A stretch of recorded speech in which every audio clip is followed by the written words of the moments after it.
Hi friends, ఈరోజు మా ఇంట్లో చికెన్ ఫ్రై చేసుకున్నాం. టేస్ట్ అయితే చాలా బాగా వచ్చింది. వేడివేడి అన్నం తింటే ఇంకా బాగుంది. ఒకసారి ఎలా చేశానో మీకు కూడా చూపిస్తాను. ఒకసారి మీరు కూడా ఒకసారి ట్రై చేయండి. ఓకే.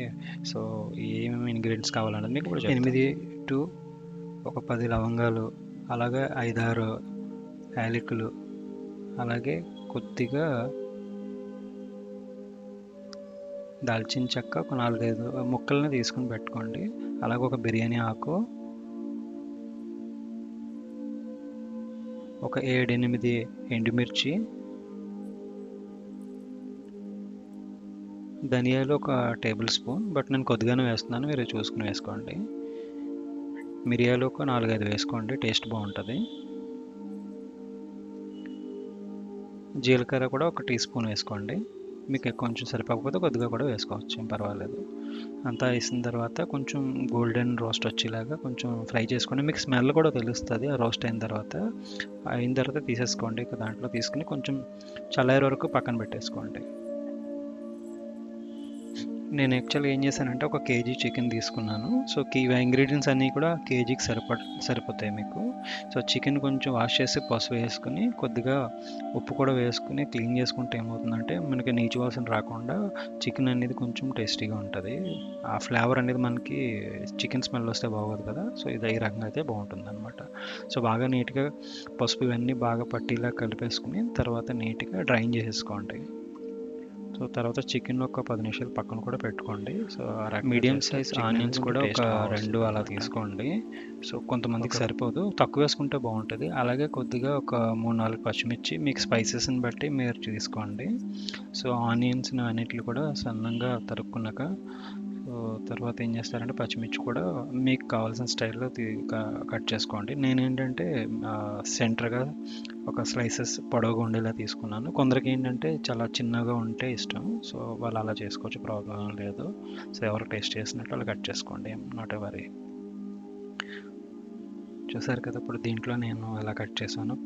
ఇలా కట్ చేయడం వల్ల ఏంటంటే తిన్నప్పుడు మనకి కొంచెం ఒక సమ్ టేస్ట్ ఒక ఫీల్ లాగా అనిపిస్తుంది అంతే. పచ్చిమిర్చి చాలామంది తీసి పక్కన పెట్టేస్తారు, ఇలా ఉంటే తినేయచ్చు అనమాట. ఎందుకంటే మనం ఆయిల్లో దాన్ని ముందు రోస్ట్ చేస్తాం కాబట్టి సో మనకి స్పైస్ అంత అనిపించదు. అలాగే కరివేపాకుని కూడా డైరెక్ట్గా వేయకుండా ఇలా చిన్నగా తరుక్కోండి. సో దానివల్ల ఏంటంటే మనం తిన్నప్పుడు తినేస్తాము పడేయకుండా.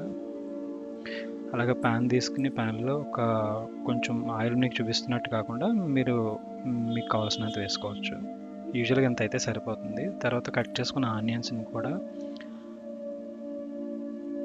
ఆనియన్స్, పచ్చిమిర్చి ఇవన్నీ కూడా అందులో వేసేసుకోండి. వేసేసుకొని ఏంటంటే రోస్ట్ అయ్యే వరకు చూడండి, బాగా రోస్ట్ అవ్వాలి.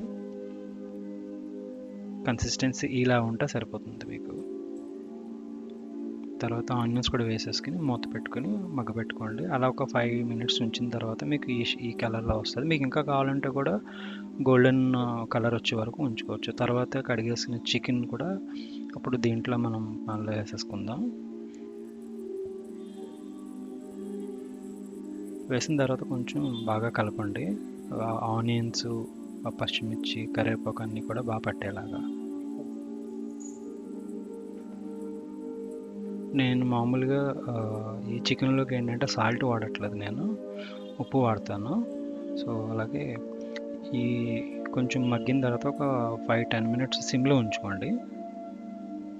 సో ముక్క లోపల మెత్తగా ఉడుకుతుంది. తర్వాత నేను చెప్పాను కదా మీకు ఆల్రెడీ నేను ఉప్పు వాడుతున్నానని. ఉప్పు అయితే నేను ఒక స్పూన్ వాడుతున్నాను. ఆల్మోస్ట్ మాకైతే సరిపోతుంది. అయినా కూడా మనం టేస్ట్ చూసుకుని మధ్యలో కలుపుకున్న తర్వాత కావాల్సితే వేసుకోవచ్చు. ఒక్కొక్కసారి ఏంటంటే ముక్కకు పట్టేసినప్పుడు మనకి గ్రేవీ బయటని కనిపించదు కాబట్టి తెలియదు అనమాట మనకి టేస్ట్ అనేది ఎంత ఉందనేది. ఇది 10 నిమిషాలు ఉడికిన తర్వాత నేను అల్లం వెల్లుల్లి పేస్ట్ వేస్తున్నాను. ఎంత వేస్తున్నాను చూసారు కదా, మీరు కూడా అలా తీసుకోవచ్చు. మీరు కావాలంటే నేను మిక్సీ పట్టింది అనమాట ఇది అల్లం వెల్లుల్లి పేస్ట్. మీరు కావాలంటే ప్యాకెట్ కానీ లేదంటే మీరు దంచుకుని వేసుకున్న కూడా టేస్ట్ బాగుంటుంది. అలా అల్లం వెల్లుల్లి పేస్ట్ వేసి కలిపేసి అలా ఇంకొక 10 నిమిషాలు ఉంచుకోండి. నేను కొద్దిగా టేస్ట్ కోసం అని చెప్పి ఒక స్పూన్ మనకి నెయ్యి వేస్తున్నాను. అదేంటంటే టేస్ట్ బాగుంటుంది. అలాగే ఇందాక మనం కలిపి పెట్టుకున్నాం కదా స్పైసెస్ అన్నీ కూడా, అవన్నీ మిక్సీ పట్టుకుని ఉంచుకున్నాను. సో వాటిని నేను మిక్సీ పట్టేసి ఇప్పుడు కావాల్సినంత వేసుకుంటున్నాను. ఒకసారి వేసుకునే ముందు మీరు చూసుకోండి. మన చిన్న కన్సిస్టెన్సీ ప్రకారం అయితే కొందరికి మసాలా ఎక్కువ అనిపిస్తే గ్యాస్ట్రిక్ ఉన్న వాళ్ళు అంత వేయక్కర్లేదు, టేస్ట్ చూసి వేసుకోండి. లేదంటే మీకు యాక్చువల్గా సరిపోతుంది. కొంచెం స్పైసెస్ కావాలంటే కూడా ఏదన్నా కలర్ కావాల్సిన మీరు ఇంకా ఎక్స్ట్రా కారం కూడా వేసుకోండి.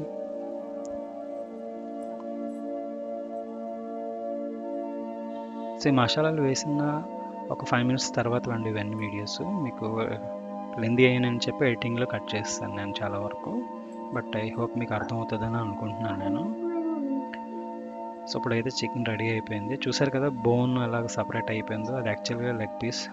ఆ పీస్ మొత్తం సపరేట్ అయిపోయింది, అంటే ముక్క మనకి తినడానికి రెడీగా